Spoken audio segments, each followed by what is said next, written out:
ഭാവിയിൽ സഹകരണ മേഖല വഴി നെല്ല് സംഭരിക്കുമെന്ന് മുഖ്യമന്ത്രി പിണറായി വിജയൻ. കർഷകരുടെ വരുമാനം വർദ്ധിപ്പിക്കാനാണ് സർക്കാർ ശ്രമം. കാർഷിക ഇൻഷുറൻസ് ന്യായമായ ആവശ്യമെന്നും മുഖ്യമന്ത്രി പറഞ്ഞു. ആലപ്പുഴയിൽ കർഷകരുമായി നടന്ന മുഖാമുഖം പരിപാടി ഉദ്ഘാടനം ചെയ്തുകൊണ്ടായിരുന്നു മുഖ്യമന്ത്രി ഇക്കാര്യം പറഞ്ഞത്. കാർഷിക മേഖല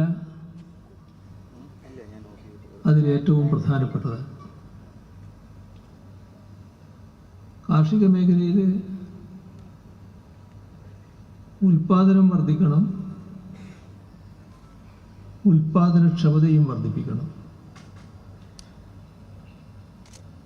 അതിനുള്ള നീക്കങ്ങളാണ് സംസ്ഥാനത്ത് നമ്മൾ നടത്തിക്കൊണ്ടിരിക്കുന്നത്. കാർഷിക മേഖലയുമായി ഇഴപിരിയാത്ത ബന്ധമുള്ളതാണ് സഹകരണ മേഖലക്ക്.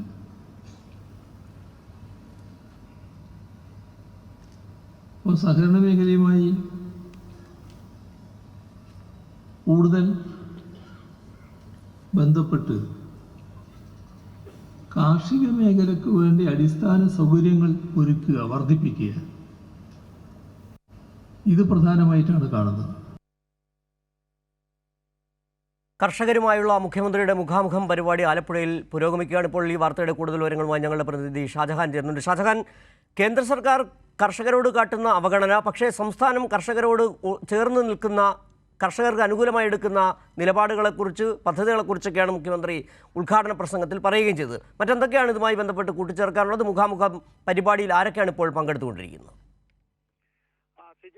മുഖ്യമന്ത്രിയുടെ മുഖാമുഖം പരിപാടിയിൽ കേരളത്തിലെ കർഷകരും കാർഷിക മേഖലയുമായി ബന്ധപ്പെട്ടവരുമായിട്ടാണ് മുഖ്യമന്ത്രി ഇന്ന് മുഖാമുഖം സംവാദം നടത്തുന്നത്. ഏതാണ്ട് 2000-ഓളം പേരാണ് ആലപ്പുഴയിൽ പങ്കെടുത്തുകൊണ്ടിരിക്കുന്നത്. മുഖ്യമന്ത്രിയുടെ ഉദ്ഘാടന പ്രസംഗത്തിന് ശേഷം ഇപ്പോൾ കർഷക പ്രതിനിധികളും ആ മേഖലയിലുള്ളവരുമായിട്ടൊക്കെ മുഖ്യമന്ത്രിയും അതോടൊപ്പം തന്നെ ഈ മേഖലയിൽ പ്രവർത്തിക്കുന്ന വിദഗ്ധരുമായിട്ടുള്ള ചർച്ച നടന്നുകൊണ്ടിരിക്കുകയാണ്.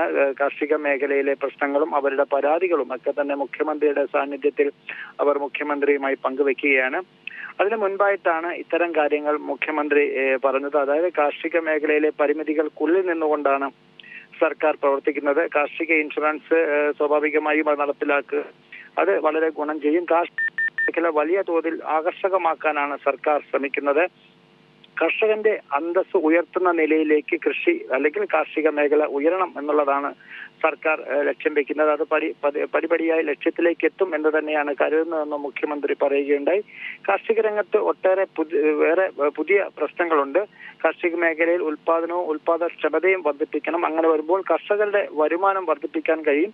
അത് സർക്കാരിന്റെ പ്രഖ്യാപിത നയമാണ്. അത് നടപ്പിലാക്കുക എന്നുള്ളതാണ് സർക്കാർ ലക്ഷ്യം വെക്കുന്നത്. അതോടൊപ്പം തന്നെ സഹകരണ മേഖലയുമായി ബന്ധപ്പെട്ട് കാർഷിക മേഖലയിൽ ഒട്ടേറെ കാര്യങ്ങൾ ചെയ്യാൻ കഴിയും. മൂല്യവർദ്ധിത ഉൽപ്പന്നങ്ങളുടെ കാര്യത്തിൽ സഹകരണ മേഖലയിൽ സർക്കാരിന് ഇടപെടാൻ കഴിയും. ഇത്തരത്തിൽ ഒട്ടനവധി കാര്യങ്ങൾ, ഏതാണ്ട് 1 മണിക്കൂറിലധികം സമയം ഓരോ കാര്യങ്ങളും, ഓരോ മേഖലയും, റബ്ബറായാലും നെല്ലാണെങ്കിലും അതോടൊപ്പം തന്നെ മറ്റ് പച്ചക്കറി ആണെങ്കിലും എല്ലാ മേഖലയും, അതോടൊപ്പം തന്നെ മത്സ്യ കൃഷി, ഇത്തരം കാര്യങ്ങളിലൊക്കെ തന്നെ കൃത്യമായിട്ടുള്ള കണക്കുകളുടെ അടിസ്ഥാനത്തിലാണ് മുഖ്യമന്ത്രി സംസാരിച്ചത്. നെല്ല് സംഭരണവുമായി ബന്ധപ്പെട്ട് ഏറ്റവും അധികം തുക നൽകുന്ന ഒരു സംസ്ഥാനം കേരളമാണ്. അത് ബാങ്കിൽ നിന്നും നെല്ല് എടുക്കുന്ന മുറയ്ക്ക് അപ്പോൾ തന്നെ പണം ലഭിക്കുന്നു. അതിന്റെ പലിശയും മറ്റ് പിഴപ്പലിശയും അടക്കമുള്ള പിന്നീട് കേന്ദ്രത്തിൽ നിന്ന് ലഭിക്കുന്ന മുറയ്ക്ക് സർക്കാർ തന്നെ അത് കൊടുത്തുകൊണ്ടിരിക്കുകയാണ്. ഇത്തരത്തിൽ കേരളത്തിലെ കർഷകർക്ക് സഹായകരമായ രീതിയിലാണ് ഗവൺമെന്റ് മുന്നോട്ട് പോകുന്നത്. അതിന്റെ ഭാഗമായിട്ടാണ് മുഖ്യമന്ത്രി തന്നെ ഇടപെട്ടുകൊണ്ട് ഇത്തരത്തിൽ കർഷകരുടെ ഒരു മുഖാമുഖം സംഘടിപ്പിച്ചത്. അത്തരം അതിനുശേഷം, അതിന്റെ ഉദ്ഘാടനത്തിന് ശേഷമുള്ള